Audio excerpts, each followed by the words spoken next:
Hello, everyone. I'm Gorilla Monsoon. And I'm your host, Bobby the Brain Heenan. Oh, why don't you be serious? You're not the host, Brain. Well, I should be. Chris DiFrancesco is the host. Chris DiFrancesco? Yes, that's correct. I didn't stutter. Didn't he get whacked in an episode of The Sopranos? Oh, give me a break. He hosts a podcast, Brain. Who the hell doesn't? Well, his is about wrestling. Who the hell's isn't?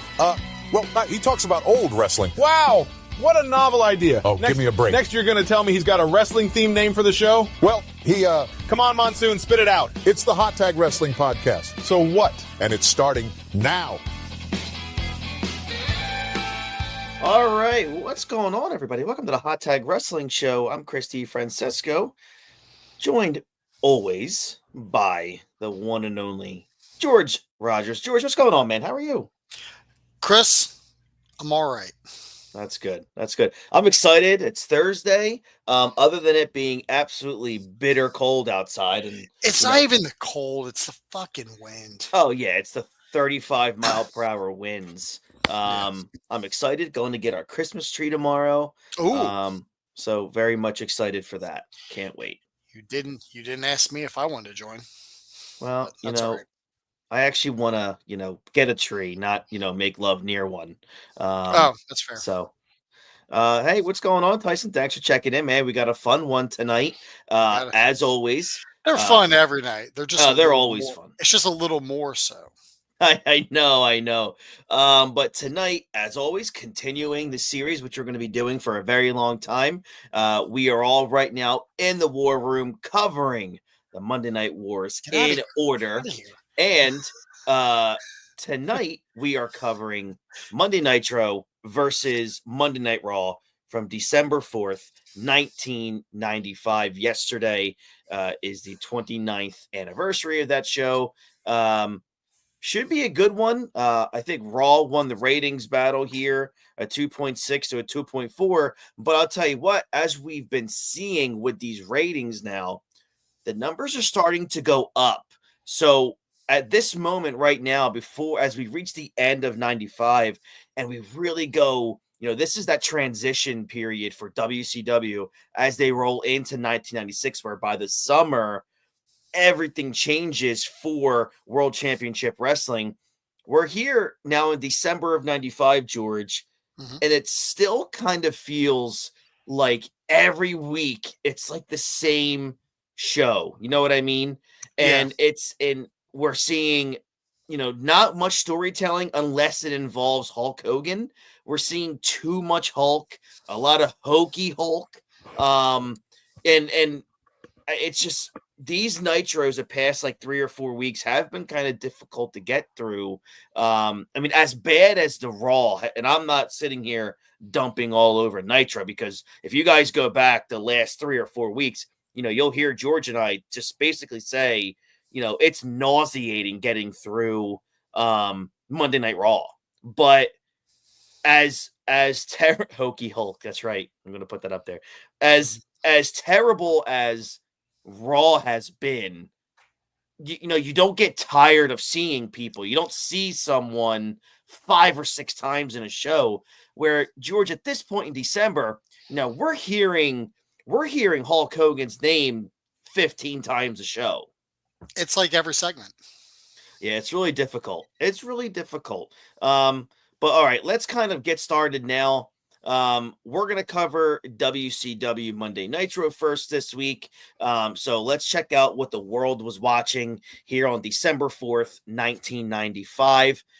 As always, at this point, Eric Bischoff, Bobby the Brain Heenan, Steve Mongo McMichael are in the booth, and they are live from Phoenix, Arizona. According to the history of WWE.com, this show drew a little over 9,000 fans, over 3,000 of whom paid. So that's a 6,000 comp tickets. But still, again, George, it doesn't matter how many comps you give out. It's 9,000 people. And again, another really good crowd. Mm-hmm. Absolutely. And the crowd was hot. Very much so, man. Every show, it's good stuff. Eric Bischoff and now. Did you want to know what the Monday Night Football game was that week? Yes, please tell me. The Detroit Lions beat the Chicago Bears 27-7. Ooh, yeah. This is back when good old Dave Wanstead was the head coach of the Bears. Dean's favorite. Dean's favorite, Dave Wanstead. That's Man, I would like to see. That's a name I haven't heard in too long. I would like to see how many yards Barry Sanders rushed for that night. Oh, well, I can tell you he had a 9-yard touchdown reception.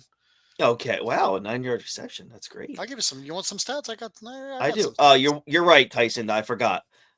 Pepe was also in the broadcast booth. Yeah, Pepe is he's a fixture in the broadcast booth, which is weird. He is. Which is weird because nobody asked. Nobody. All right, so Bischoff announces that the WCW Executive Committee decided 48 minutes ago. I love how he pinpoints 48 minutes ago that Hulk Hogan, the Giant, and Ric Flair are all on probation, and if they do something wrong, they could be indefinitely suspended.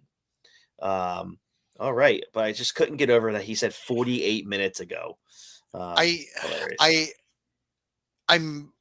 as this episode is going to go on, the concept of what probation means is I feel like was just a word that was just a word, right? Because it didn't make any sense to me that it's like, oh, they're on probation, but yet all three of them are on the show and one of them has a match.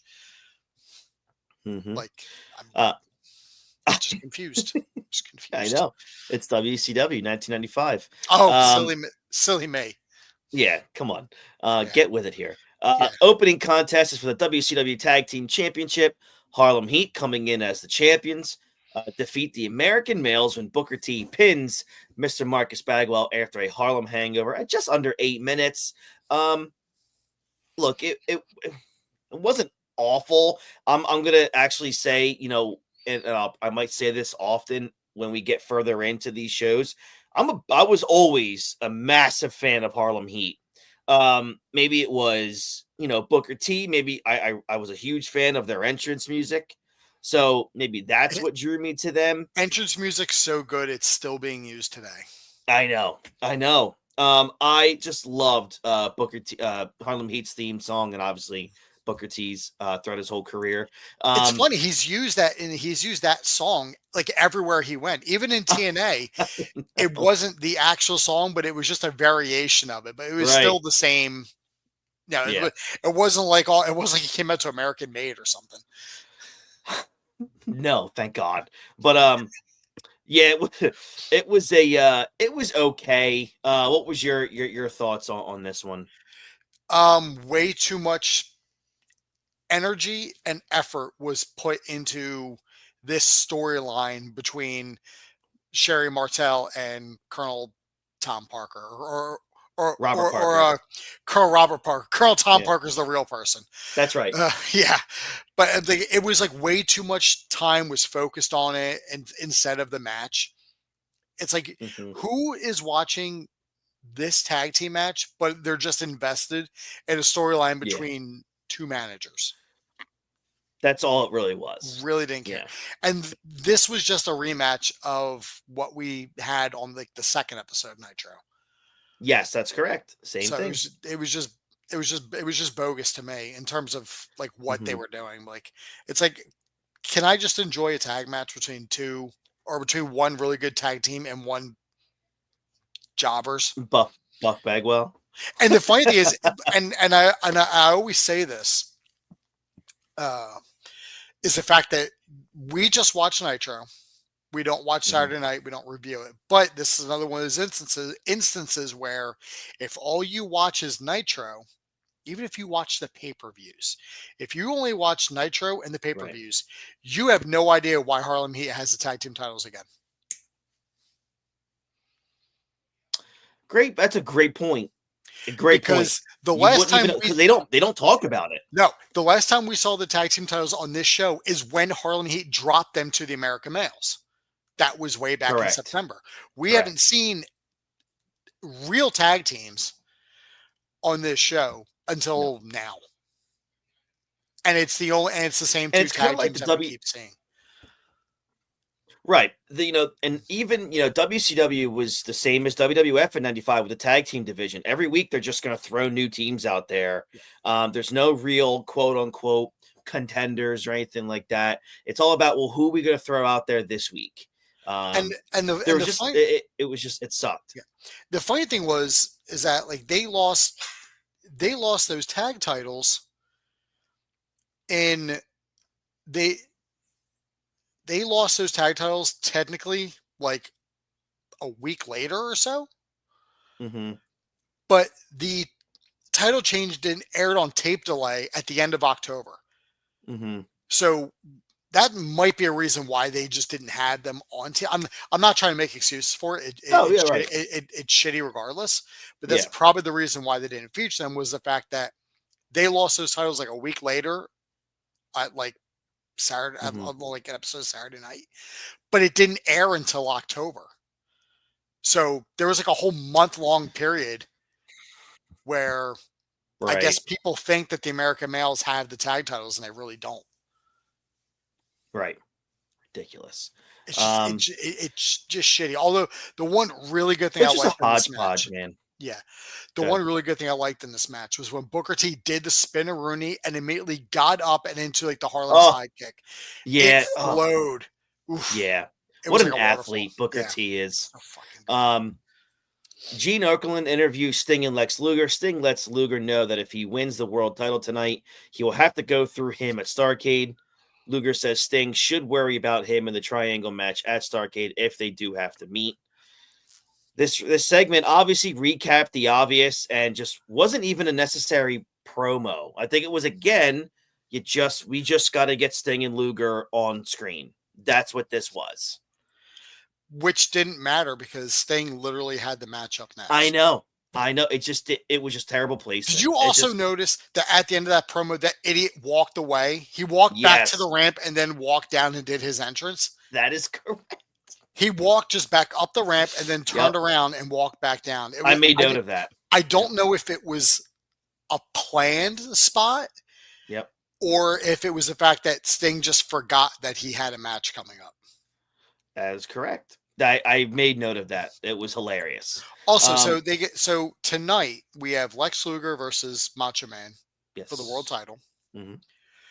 But it's Starrcade. Mm-hmm. There's a triple threat match to determine the number one contender. That's correct. For the world heavyweight title. Mm-hmm. How do you think they came up with creative every week in WCW? I don't know. Honestly, because, I would love to know. Because and I know they mentioned in the match, oh well, if Luger wins, then Macho takes his spot in the triple threat match. Well, why are you even putting him in a title match if he's going to have a shot for the number one contender? He already is a number one contender. Doesn't have to be in a match. That's right. Way to bring logic into the conversation there, George. Yeah, what a burden it is to what a burden to think. Sting gets this next match here. He beats Kurosawa with a Scorpion Deathlock at just under 2 minutes and 40 seconds. Obviously, this was just a little bit of a squash match. What did you think of Sting getting in and getting out here? Didn't care. Yeah, it was a squash match. I don't care about Kurosawa. They're making a big deal over these Japanese wrestlers, and like I said, if you're only watching Nitro, you're not telling me why I should care. Right. You're not at all. Next match here, the Giant beats Scott Norton after a choke slam at 2 minutes and 40 seconds. Just back to back, really, really short matches. This was what it was, man. Norton's tights here reflect some personality. He got a red and yellow color scheme.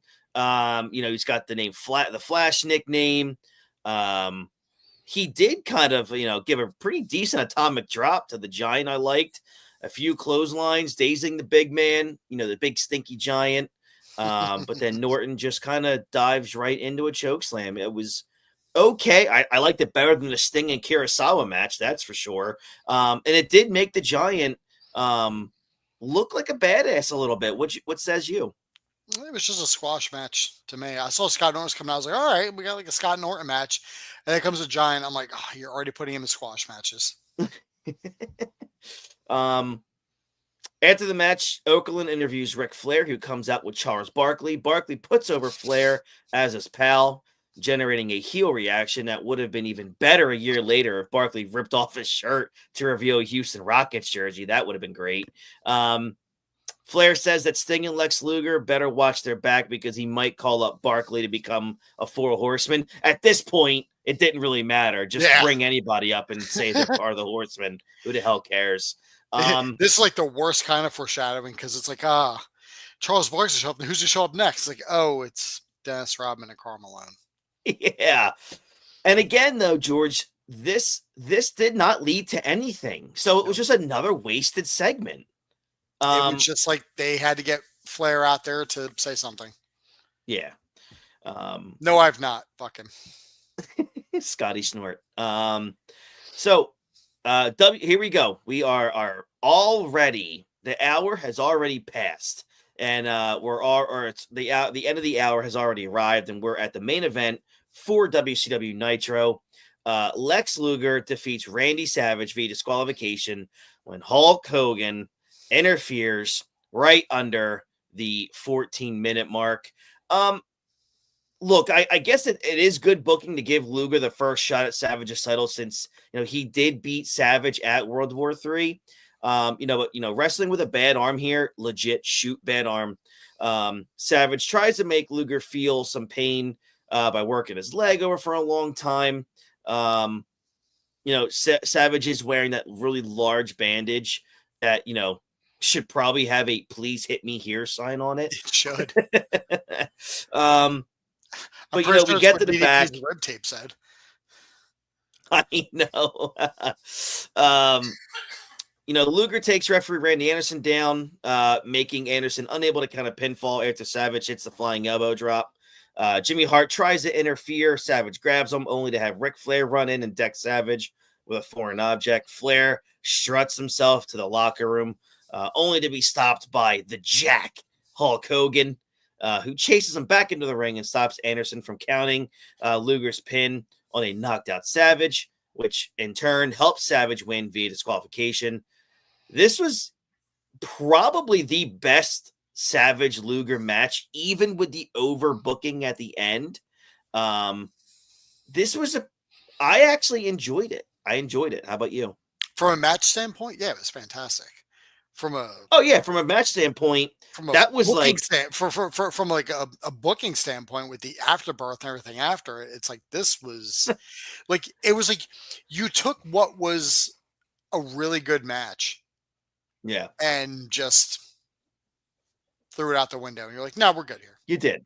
Yeah, we're going to get Jimmy Hart involved. We're going to get Ric Flair involved. We're going to get Hogan down here.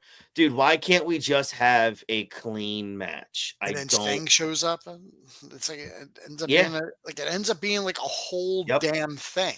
Mm-hmm. But don't forget, like before this match, like in the middle of the show, we got another big announcement from Eric Bischoff, more of the hot shotting at its finest, as Sting and Hulk Hogan take on Ric Flair and Arn Anderson.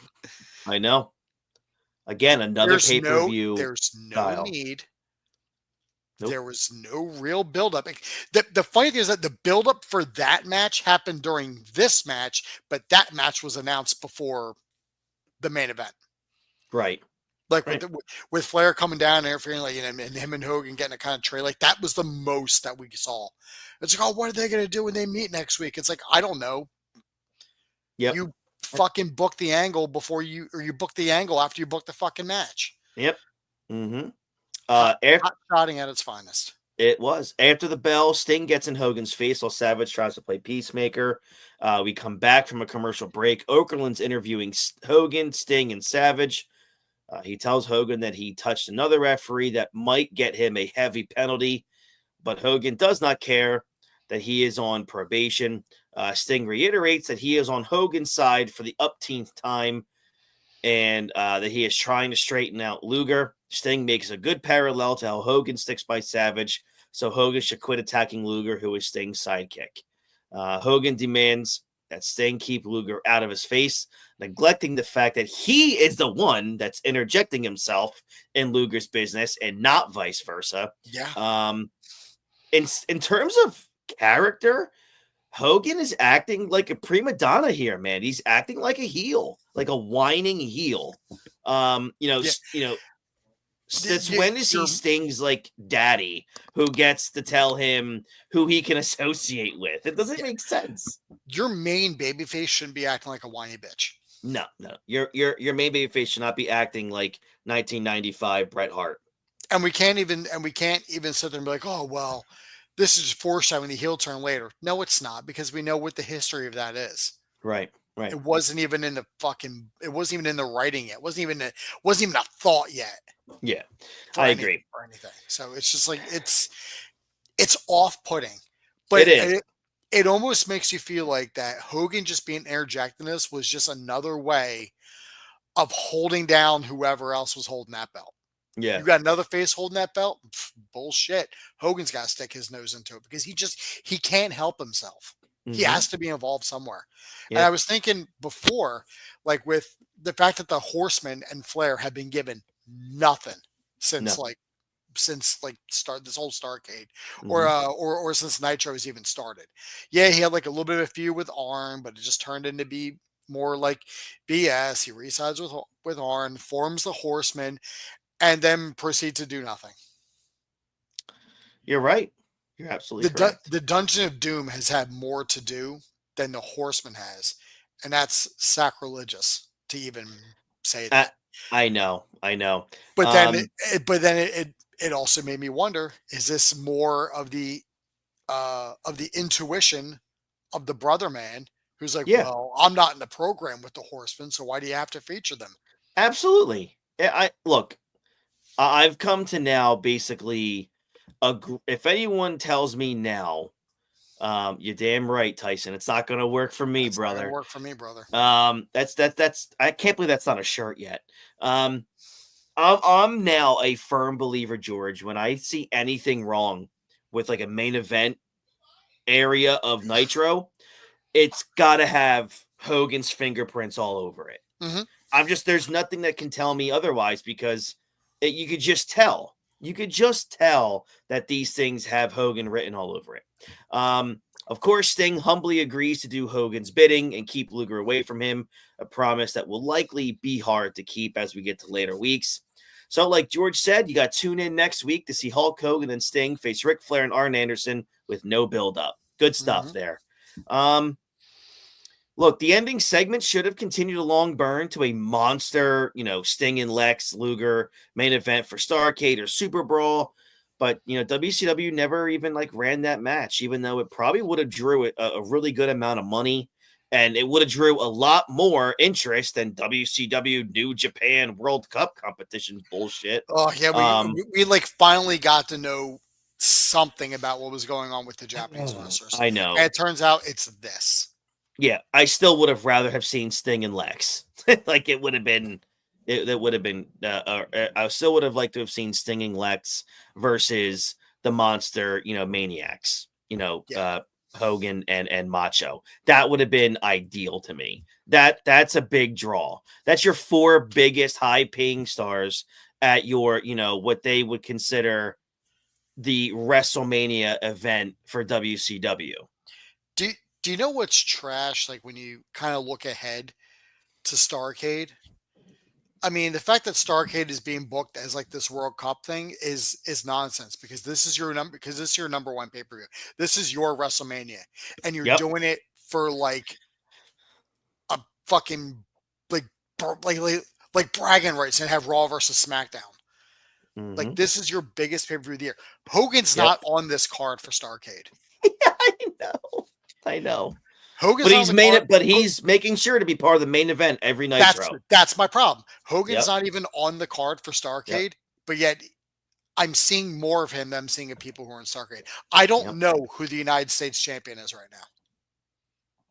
I barely think they do.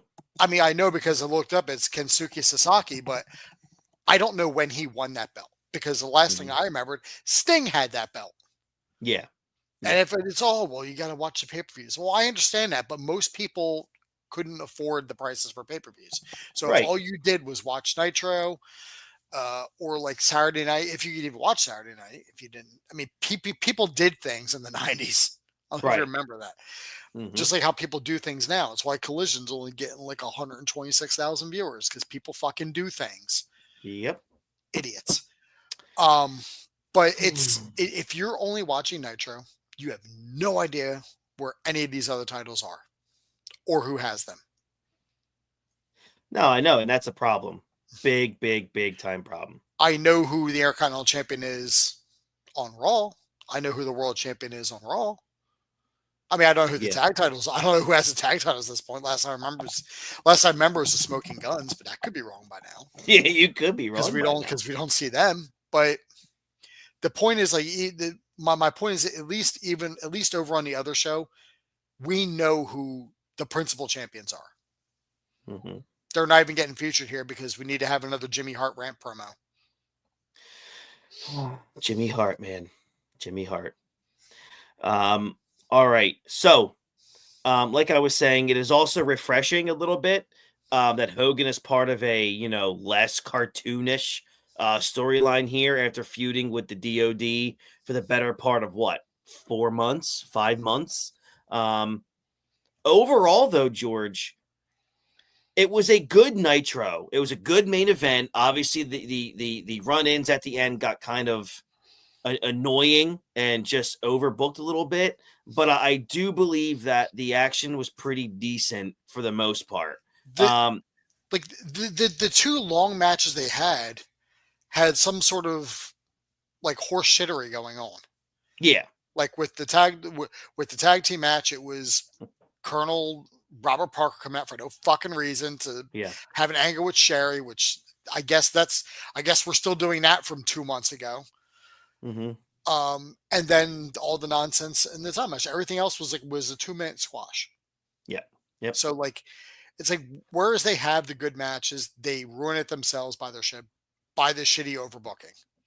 Yeah, and Bischoff has gone on record a million times where he said, look, their undercard was their specialty because they, for some reason, didn't know how to book main events. Well, I think the reason why you couldn't book a main event is because your main eventer was changing everything to make sure it appeases him. But then don't talk about how your undercard is your bread and butter when you haven't fucking featured them.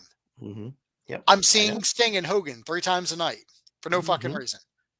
You want to brag about your undercard, and this is where I love Bischoff and I respect everything he's done, and I do think he's very smart at what he does. But dude, don't feed me lies. Yeah, I agree. Don't talk about your undercard being your specialty when literally, if you've been watching Nitro this whole time, the most you've seen is Eddie Guerrero, Dean Malenko, Disco Inferno coming out and then doing nothing. Yeah. So don't talk about your undercard when I'm seeing Hogan 3 times a night, and all 3 of them are the same promo over and over again. It's what it is every week. All right, so let's go to the other side here. Monday Night Raw is taped from Richmond, Virginia. Vince McMahon opens narrating tonight's promo for Razor Ramon Dean Douglas, going at it for the Intercontinental title, and Sid and Marty Jannetty, which will be main eventing the Monday Night Raw here. You're damn right it is. Sid and Jannetty give dueling promos, with Jannetty promising to light Sid up. I'm sure he really wanted to.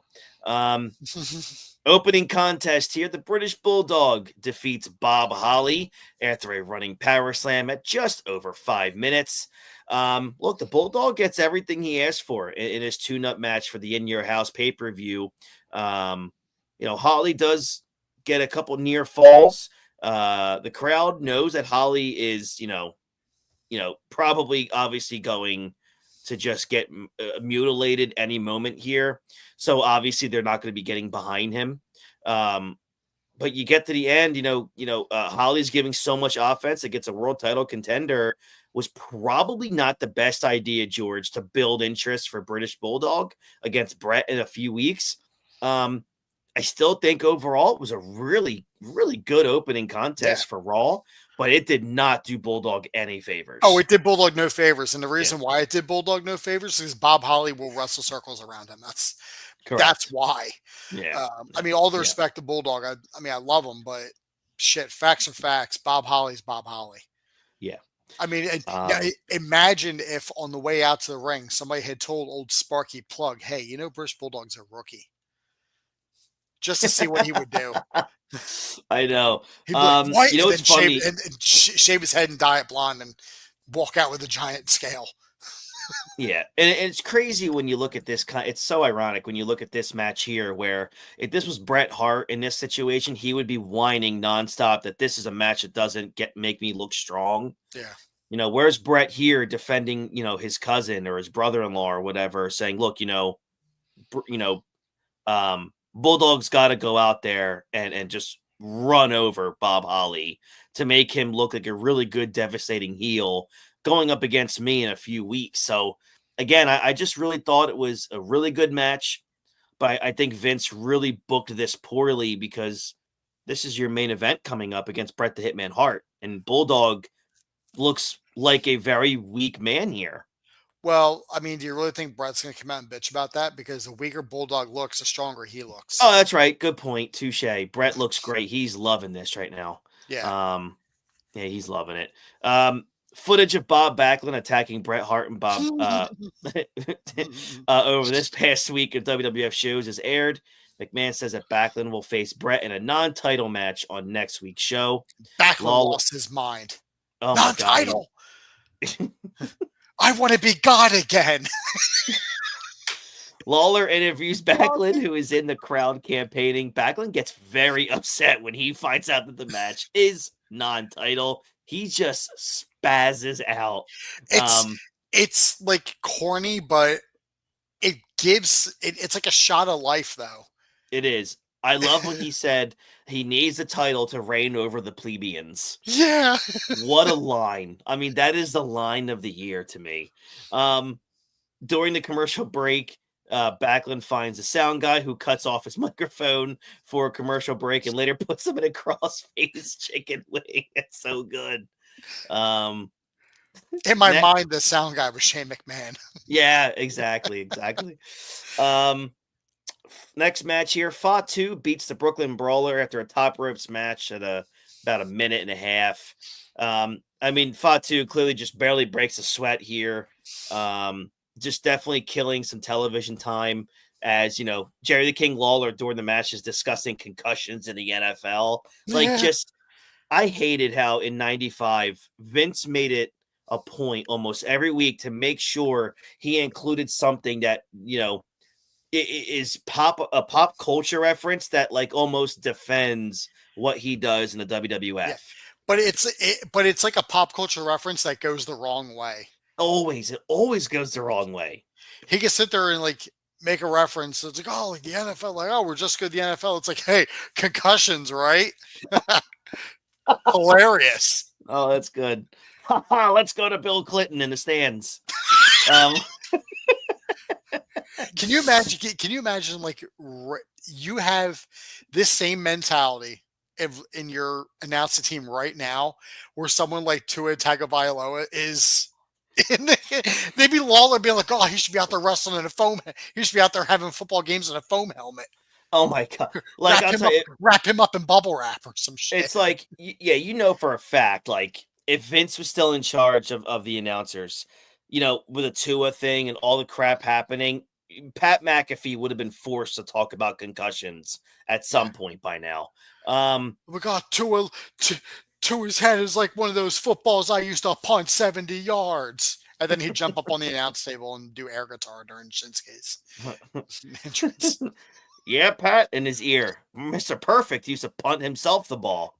And then he flipped the pencil. He would do the pencil thing. Intercontinental Championship match. Razor Ramon pins Dean Douglas after a Razor's Edge. Man, they built this match up. They really did. They gave, the beginning of the show, it got an opening promo. They talked about it the last 2 weeks. And the match gets about 4.5 minutes, and I just thought it was almost a squash match, dude. Yeah, I thought it was going to be longer. And then next thing you know, it's like Razor's Edge. I'm like, oh, okay. Yeah. Well, this was the end of Dean Douglas, right? I don't think he wrestles again. I don't think he's featured on Raw again. Yeah, I don't think he does any Raws again. I think so. So this is I want to say this was probably a quick influence decision. Oh, this was a de 100 facto burial, Yeah, as it were. this was 100% a click. Yeah, Uh, yeah, he was not a Vince here. Hey, absolutely. Razor should just dominate this Razor should shitty guy. just get in there, flick the toothpick, Razor's edge, go home. Um, Ramon is wearing a piece of tape on his foot with Shawn Michaels' name to pay tribute to his friend. This serves as the blow off for the Ramon Douglas feud that has been going on since way back in SummerSlam, with Douglas getting in more offense, obviously, than he did back in Your House 4. Ramon rolls through a body press, clothesline him, then easily dispatches him with a Razor's Edge. McMahon puts over Ramon, wins a decisive victory, as Douglas is on his way out of the company. Look, you promoted. Am I the only one who thought that the tape that just said Sean on it was a little hokey as It fuck? was that was Hokey Hogan. Like it was a bad. last minute decision and all they had was masking tape. That was it. That was all it. Yeah, that was it. Brother Love interviews King Mabel, who is now wearing the urn chain after stealing it at the end of last week's show. Mabel says that in your house he will become the first man to put the Undertaker in his own casket, ignoring the fact that Yokozuna already did that at the 1994 Royal Rumble. Heels lie. Heels lie. Yep. They also don't watch their own television. Love reveals a surprise as a druid brings a casket to the ring. And when Mabel gets angry over this, the druid is revealed as Sir Mo, and the casket is custom made for Mabel. The customization only goes so far as to put graffiti on an existing casket. What did you think of this segment? I thought this was not the best. Nope. Yeah, I just think King Mabel, anything that involved Mabel in this era sucked. Why am I seeing Brother Love again? Hey, look, I can't get enough Bruce Pritchard here, so I'm all good with it. Why isn't Roddy Piper doing this? It's like a Piper's Pit. That's a good point too. Mabel probably would have injured him somehow. As always, Piper's like, I'm not working with him. Razor Ramon is shown in the back telling Marty Jannetty that he has his back for his upcoming match against Sid. McMahon tells fans that the Raw Bowl, easy for me to say, it's coming to the USA Network on New Year's Day, 1996. Whatever. Barry Didinsky puts over the Diesel and Undertaker cardboard cutouts that fans need to buy for $25. That's not bad. It's probably how much they would be today. They're probably more than that today. I have to check. You're probably right. Next match is the main event of the show. Main event of Monday Night Raw in 1995. Sid versus Marty Jannetty. Main event anywhere. Main event anywhere. To a double disqualification at just over 5 minutes. Not awful. I mean, Jannetty does his best to keep Sid grounded. They go through the motions, obviously, until the 1, 2, 3 kid comes out to attack Jannetty, which brings out Ramon, who promised earlier to have Jannetty's back. He chases Kid into the ring and then into the crowd, causing the match to just get tossed out, double DQ. After the bell, Sid powerbombs Jannetty right to hell. And he's getting some cheers for this, by the way. He's facing the hard camera, and the cheers are coming. The crowd can't get enough of Sid here, Dean. George, what'd you think? Wow. I've been with you this whole time, and you're just calling me. I was reading one of his comments. Sorry. It was what it was, but at least it wasn't a world title match that was getting. Right. It was just Sid and Jannetty.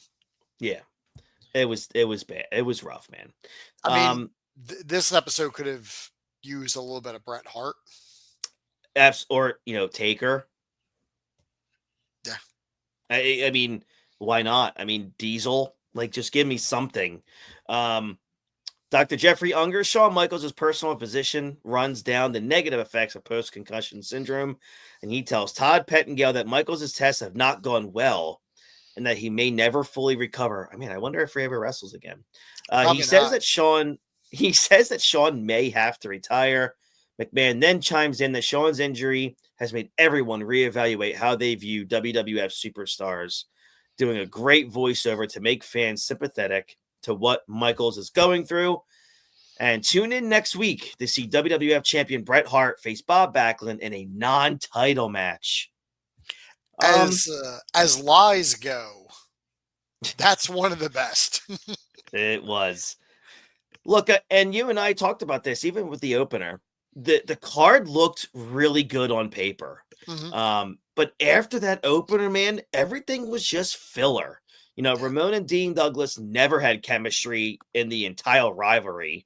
The main event, and that was just an angle to get and like the main event, of this Raw was just an advancement for the In Your House 5 tag match. Yeah. Survivor Series and the episode after it gave the company really good energy, which we talked about. At least it's leading somewhere. That's like the only bright spot I can say is that at least like the Sid and Marty stuff, there is a storyline in there. It's not like this wasn't something that was just thrown together day of like that. Yeah. It's been building for a couple weeks. But I mean, it doesn't mean that the match was a fucking 10-star banger. Like, right. By for any sure. stretch. I just feel like the energy that came and the momentum from that post Survivor Series episode is dwindling rapidly because Shawn Michaels is sidelined, Diesel is AWOL, no Taker. We just had a show with no Bret Hart. So man, I think you're right. I think it's just floundering right now, and I think it's also the way the show is crafted. Why is it ending with a doctor tell me about Shawn Michaels' fucking health? Put that in the middle of the show. Give me a match at the end. I don't want to see some fake doctor telling me some fake fucking diagnosis. I don't care. Well, we're building that ultimate baby face who's going to win the Royal Rumble in a month. So this is what they're doing. I don't agree with it. Again, I think by default Nitro wins here, dude. What do you think? Yeah, it's pretty easy. I mean, both shows weren't good, but Nitro was a little bit better. Yeah, I agree. Again, like we said, just a smidge of a victory here for Raw. I drew 2.6, a pretty damn good rating, versus a 2.4 for Nitro. Let's go look at the Monday Night War ratings, where we're at right now. Because I think that 2.6 might have been the highest that the WWF has seen for a while. So, that 2.6 was their highest since the first week of November. But it's weird because what was I wonder what the draw was to get people to want to see this episode. Was it Razor Ramon defending the Intercontinental title against Dean Douglas? I almost feel like because of how bad this show was, next week's ratings are not going to be as good. Next week, Nitro wins. Yeah. See? But again, barely 2.6 to a 2.5. All right, so they dropped a little bit, but it's weird. It's just... Yeah. I'm really excited to get into 96 because we see some huge rating jumps, and that's going to be awesome. But all right, so overall, George, another thumbs down week for the Monday Night Wars, I guess, correct? Yeah, another kind of just a show. Yeah, so we're going to keep going here next week as we get into the preparation for Starrcade and In Your House. A lot of stuff coming up here. George, anything you wanted to talk about regarding what's going on currently? I know you and I had a conversation earlier about TBS and AEW. Yeah, well, who gives a shit? Survivor Series was last Saturday. That's correct. It was. I don't care about some floundering fucking company that somehow was able to bilk an even worse company out of money that they don't have. Just trash regardless. But we did have Survivor Series this past weekend on Saturday. Did you get a chance to watch it? I was at a friend's house playing some games. So I was able to catch the the last 10 minutes of the main event, which was the men's Mhm. war game match. Yeah. Listen, I mean, and for what we saw on Monday, they did find a way to get CM Punk and Seth Rollins in on this one. Yes. They were able to get a few, and we were both kind of curious, like how how they gonna do it. Is it gonna be good? And shit, cinema Mhm. is really all I can say. Like that opening promo, like where it's Seth and then Punk, or like, I Mhm. forgot which one came out first. And I talked about it was like Seth, then Punk comes out, and then Jay and Sammy come out. Then it turns into Seth and Sammy having a promo against each other. Mhm. It just flowed like Mhm. perfectly. Yeah, it was really good stuff. So now we have a direction heading into the Royal Rumble season. I think Seth is getting built up to be the heel in this feud too. I The agree. way it's looking, And Seth works so much better as a heel. Yeah. So that should just be where he permanently stays. And if he ends up, obviously he's going to get a ton of cheers because he's built up that repertoire of he's been there for so long. Fans are going to love you no matter what. And Punk's not going to get booed. Not yet. No, Punk's not going to get booed. He's got to do something. Like he's got to basically walk up to Cody and shoot him in the face or something to get people to boo. But even then, people are like, "Oh, good, his reign has ended." Like, yeah. Finally. I think the only thing that would get Punk booed at this point is if he attacks Roman or if he attacks like Paul Heyman. Like something like that. That would get him a pretty good turn. But other than that, he's kind of Teflon right now, just like Cody. So I'm excited for January for real current day wrestling as we move towards Netflix. But most importantly, it's the official start to the John Cena retirement tour, which I'm very much looking forward to. I really, really am interested in seeing how this gets booked, because if this was a Vince McMahon era, I would hate every second of this John Cena retirement tour because it would be so bad. So I think Triple H loves John Cena, respects the hell out of him, and I really do think this is going to be done right. And I'm here for it every ounce of the way. I hope fans can appreciate that literally, quite possibly the legitimate GOAT is retiring at the end of 2025. And I just hope it's a really fun one. So very much looking forward to that. But George, thank you very much. We're looking forward to next week. If you guys are watching on YouTube, please like, subscribe, ring that bell for notifications when we're going live again. For those of you who follow me from the baseball aspect of the show, the winter meetings for Major League Baseball kick off Monday. So if anything happens between Monday and Thursday, we'll come on for a breaking news show. But if nothing happens, that means Jason Kent and I will most likely be on sometime next Thursday to just yell at the Phillies. And that's always a fun time. Until then, thank you very much. I hope everybody has a great rest of their week. Take care, be safe, and we'll catch you all down the road. Have a good one, everybody. Bye-bye.